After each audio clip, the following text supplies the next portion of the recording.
والله العظيم ما حد هيساعدك، والله ما حد هيقف جنبك زي ما انت متخيل، ولا حد حتى هيشاركك احلامك.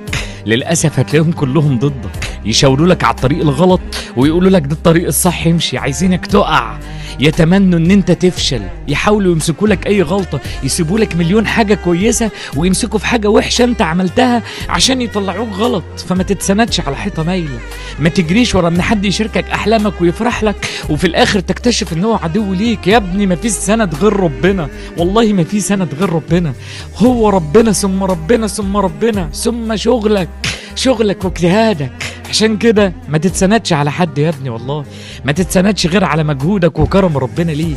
وصدقني والله الدنيا وحشة قوي، بس هتلاقي واحد في وسط العتمة بيسقف لك، واحد في وسط الدنيا اللي كلها غل وحقد وكراهية بيقول لك الله انت عملت شغلانة كويسة. ولو ما حدش عمل ده هتلاقي ربنا بيطبطب عليك، هيطبطب عليك والله، والطبطبة هتيجي في وقت تبقى انت محتاجه. عشان كده اوعى يا ابني تصدق ان الناس كلها بتتمنى لك الخير او الناس كلها عايزاك انك تبقى ناجح. لا لا لا لا خالص، احنا مش في المدينة الفاضلة، احنا في حرب، معركة.